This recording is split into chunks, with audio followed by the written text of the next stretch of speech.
आम्हाला 2 दिवसापूर्वी असं कळलं की असं मॅडमला टर्कीपर काढले. तर आम्ही बोललो का काढले, काय रिझन काय आहे?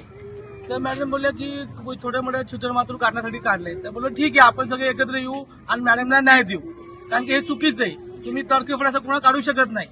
पण आपण सर्व आम्ही काल सुद्धा राजेश सरांकडे गेलो होतो, मी प्रोडक्शनला गेलो मॅडम बरोबर. आम्ही मॅडम तुम्ही काय घाबरू नका, आम्ही सर्व तुमच्या बरोबर आहात. आणि मॅडमचा कारभार एवढा चांगला आहे, ती रिस्पेक्टफुल सगळ्यांशी बोलतात.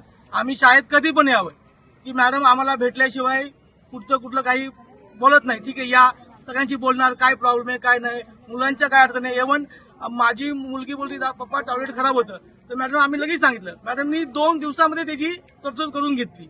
म्हणजे आम्ही आमची मुलं आज फक्त ह्या मॅडम आहेत म्हणून आम्ही त्यांना बिनधास्त आहो, आम्ही शाळेवर पूर्ण विश्वास ठेवला.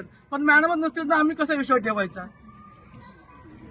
ग्रीन स्कूलमध्ये अर्चना मोहिते मॅडम जेव्हापासून आहेत, मी माझ्या मुलाला जे टाकले ते बिकॉज ऑफ प्रिन्सिपल मॅमचं नाव ऐकूनच टाकलेलं. मी डिसिप्लिन म्हणा एव्हरीथिंग, आणि ते आमचं ऐकून घेतात की आम्ही काय बोलतोय काय नाही.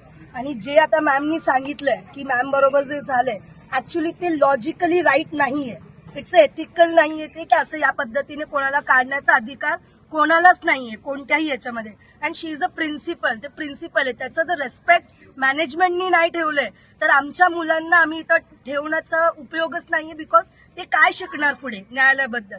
तर हे टोटली रॉंग आहे. मॅडमला ज्या डिग्निटी, ज्याच्या सेल्फ रेस्पेक्ट त्यांचं तोडून त्यांना काढलंय, त्या सेल्फ रेस्पेक्टनी डिग्निटीनी त्यांना त्या पदाचा त्यांचा मान भेटायला पाहिजे, हेच आमची अपेक्षा आहे. खूप खूप खूप छान. थँक्यू देशपांडे. देशपांडे एक नंबर. देशपांडे